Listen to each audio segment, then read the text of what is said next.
اور یہ بھی بتا دوں اللہ والوں کا اتنا ادب کیا محمود غزنوی نے کہ اس مصلے پہ کھڑے ہو کر نماز نہیں پڑھی، اس کو سر کے اوپر رکھ کے نماز پڑھی. مصلی اللہ والے کا سر پہ رکھ لیا اور نماز پڑھی خدا کے حضور میں، اور پھر سر سجدے میں رکھ دیا. میرے پروردگار بے نیاز خالق و مالک، میں گناہگار سہی، میں سیاکار سہی، میں تیرا بندہ ہوں. او میرے مولا مقابلہ کفر سے ہے، حق پرستوں کی نہ کی تو نے گر دل جوئی نہیں، تانا دیں گے بت کے مسلم کا خدا کوئی نہیں. او میرے پروردگار آج مجھے ذلیل نہ کر، آج میری شکست نہ کر، آج مسلمانوں کو شکست نہ دے. اور بے نیاز پروردگار کافر کہیں گے ان کا خدا کہاں گیا. بس محمود غزنوی نے اللہ کی حضور میں نماز ادا کی اور دامن پھیلایا اور سر سجدے میں رکھا. وہ اطلاع ملی کہ شکست فتح میں بدل گئی. چنانچہ جمعے کا خطبہ محمود غزنوی نے سومناتھ کے مندر کے اندر دیا. اس قدر اللہ والوں کو دلچسپی تھی ان معاملات سے کہ قوم کے لیے بھلائی ہو، ملک کے لیے بھلائی ہو، عوام کے لیے آخرت کی دنیا کی بھلائی مقصود تھی. خواجہ قطب الدین بختیار کاکی رحمت اللہ علیہ دلی شہر میں رہتے ہیں. بادشاہوں کا زمانہ ہے. اللہ اللہ کیا عجیب لوگ تھے. آج تو اچھے بھلے دیندار طبقہ نماز پڑھانے والوں کو نماز کے، غسل کے، وضو کے مسائل معلوم نہیں. دوستو ایسا وقت تھا، ایسا وقت تھا سلطان صلاح الدین خلجی رحمت اللہ علیہ کو بادشاہ ہو کر عربی کی بہت بڑی 4 جلدوں میں کتاب ہے ہدایہ بادشاہ صلاح الدین خلجی کو زبان نہیں آتا. اتنی بڑی عظیم کتاب زبان نہیں آتی. وہ بادشاہ بھی ہوا کرتے تھے اور ولی بھی ہوتے تھے. سلطان عالمگیر رحمت اللہ علیہ بہت بڑا بادشاہ ہو کر، اورنگزیب ہے، عالمگیر ہے، اتنا بڑا عظیم بادشاہ، مگر حضور کریم صلی اللہ علیہ وسلم کی 5000 حدیث پاک اس بادشاہ کو زبان نہیں آتی. اور قرآن کا حافظ تھا، قرآن کا قاری تھا، قرآن کا عالم تھا، قرآن کا مفسر تھا، ولی بھی تھا، بادشاہ بھی تھا، اللہ والا بھی تھا. اور اتنا خوف تھا دل میں تمہیں کیا بتاؤں. اللہ اکبر. بادشاہ ہو کر کے کپڑا خریدا، مزدوری کر کے کپڑا خریدا بادشاہ نے، اور کپڑا خرید کر اس کی ٹوپیاں اپنے ہاتھوں سے سی. عالمگیر رحمت اللہ علیہ نے اس کی ٹوپیاں اپنے ہاتھوں سے سی اور چاندنی چوک دلی میں کھڑے ہو کر فروخت کی، بیچی. 6-7 روپے جمع کر کے ایک تھیلی میں بند کر کے اوپر لکھا عالمگیر کا کفن ان پیسوں سے خریدا جائے. کبھی ہم نے بھی سوچا جو رشوت مارنے والا آدمی ہے، بتاؤ اس کے لیے کفن کہاں سے اچھے پیسے تلاش کر کے لایا جائے گا؟ رشوت کا ہی کفن ملے گا نا. جو آدمی ملاوٹ کر کے پیسے کماتا ہے، فنکاری کر کے پیسہ کماتا ہے، دغا اور فریب کر کے پیسے کماتا ہے، تو آج ہمارا کفن بھی صحیح نہیں، کفن بھی دغا والا، فریب والا، ملاوٹ والا. بلکہ تم تو کہتے ہو کہ آج کل کھانے کے لیے خالص کچھ نہیں ملتا. میں کہتا ہوں میت کو غسل دینے کے لیے پانی خالص نہیں ملتا. یہ جو ہم موٹریں نل کے لگاتے ہیں یہ پیسے کون سے ہمارے خالص ہیں؟ جو صابن میت کو مل رہے ہیں کون سے پیسوں کا خریدا ہوا ہے؟ جو خوشبو میت کو لگ رہی ہے کون سے پیسوں کی خریدی ہوئی ہے؟ جو کفن پڑ رہا وہ کیسے پیسوں کا کفن ہے؟ اور میں آگے بڑھ کر کے کہتا ہوں جو کندھوں پہ اٹھائے جا رہے ہیں وہ کون سے کتب ہیں، کون سے ابدال ہیں؟ جس نے میت کو غسل دیا ہے کبھی معلوم کیا کہ وہ کتنا بڑا نیک آدمی ہے؟ یہ تو ہمارے آخری وقت کا حال ہے اور اس طرف کسی کا دھیان نہیں، سوچ نہیں، بچار نہیں، قطعی طور پر اندھے ہو جاتے ہیں. او میاں ٹھیک ہے جو کچھ ہو رہا ہے. اچھا ایک بات عرض کروں، اللہ تبارک و تعالیٰ کے یہاں جب ہم جائیں گے، اگر اور سارے معاملات کو چھوڑ دو، اللہ پاک یہی پوچھ لے کہ میاں یہ کفن جو پہن کے آیا یہ کیسا ہے، یہ جو کفن پہن کے آیا یہ کیسا، ہم کیا جواب دیں گے؟ بادشاہ عالمگیر رحمت اللہ علیہ نے تھیلی پہ لکھ کر کے بند کر کے رکھ دیا، جب میرا انتقال ہو جائے، میری موت آ جائے، جب میں دنیا سے رخصت ہو جاؤں، جب میں دنیا سے چلا جاؤں، میرا آخری لباس جو میں نے ساتھ لے کے جانا ہے، وہ شادی کے جوڑے دنیا تیار کرتی ہے، سفر کے جوڑے دنیا تیار کرتی ہے، غیر ملکوں میں جانے کے لباس دنیا تیار کرتی ہے، ادھر ادھر جانے کے لیے، تقریبوں میں جانے کے لیے جوڑے لباس پوشاک دنیا تیار کرتی ہے، اور میں کہتا ہوں لوگوں، قبر کی پوشاک ہم کب تیار کریں گے؟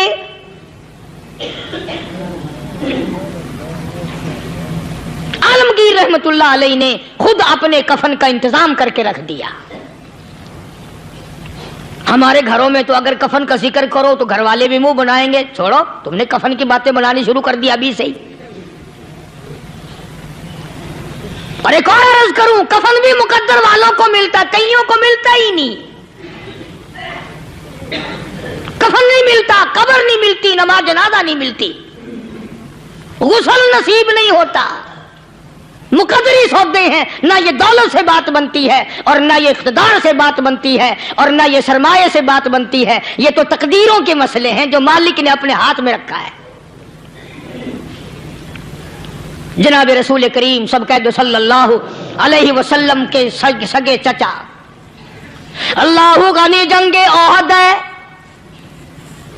امام الانبیاء محبوب کبریا حضرت محمد مصطفیٰ صلی اللہ تعالی علیہ وسلم کو خبر دی گئی، آپ کی حالت بھی زخمی ہے، آپ کا چہرہ انور زخمی ہو گیا، آپ کے چہرے میں خود جو سر پہ اوڑھ رکھا تھا اس کے ہلکے کڑیاں چہرے انور کے اندر چلی گئی، نکلتی نہیں، نکالنا چاہتے ہیں، نکلتی نہیں، نکالنے کی کوشش کرتے ہیں، ابو عبیدہ بن جراح رضی اللہ تعالیٰ عنہ نے دانتوں میں پکڑ کر وہ ہلکا زنجیر والا کھینچ لیا۔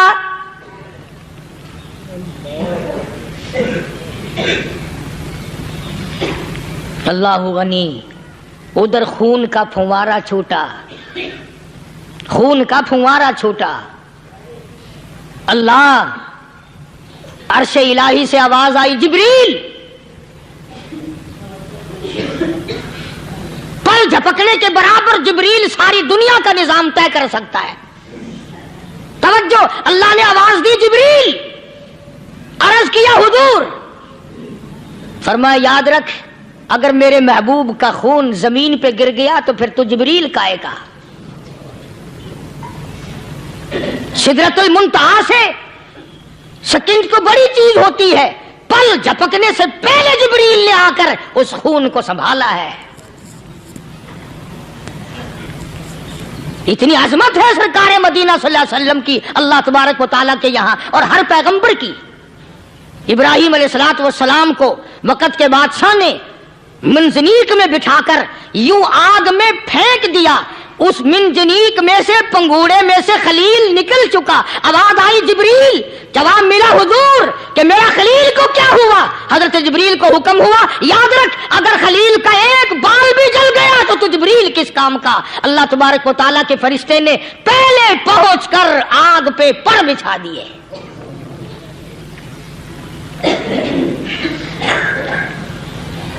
یوسف علیہ السلام کو بھائیوں نے کنویں میں پھینکا۔ اب بتاؤ کنواں کوئی 100-200 گز یا 100-200 میل تو لمبا نہیں ہوتا۔ میں خالق کی بے نیازی تمہیں بتا رہا ہوں اور اپنے پیغمبروں کی کس طرح حفاظت فرماتے ہیں، سبحان اللہ۔ بھائیوں نے کنویں میں دھکا دیا، جبریل جی یہ کیا ہوا؟ تو میرا نبی آیا، میرے نبی کے کنویں میں جانے سے پہلے تخت بچھا دے۔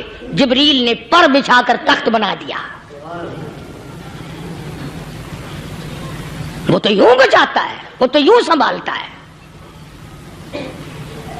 ابو عبیدہ بن جراح رضی اللہ تعالی عنہ نے سرکار مدینہ صلی اللہ علیہ وسلم کے چہرے انور میں سے وہ جو زنجیر کڑی کھینچی، اللہ اللہ، ابو عبیدہ کے 2 دانت نیچے کے، 2 اوپر کے، 4 دانت نکل گئے۔ آج ہمارے دانتوں کو کیڑے کھا جاتے ہیں،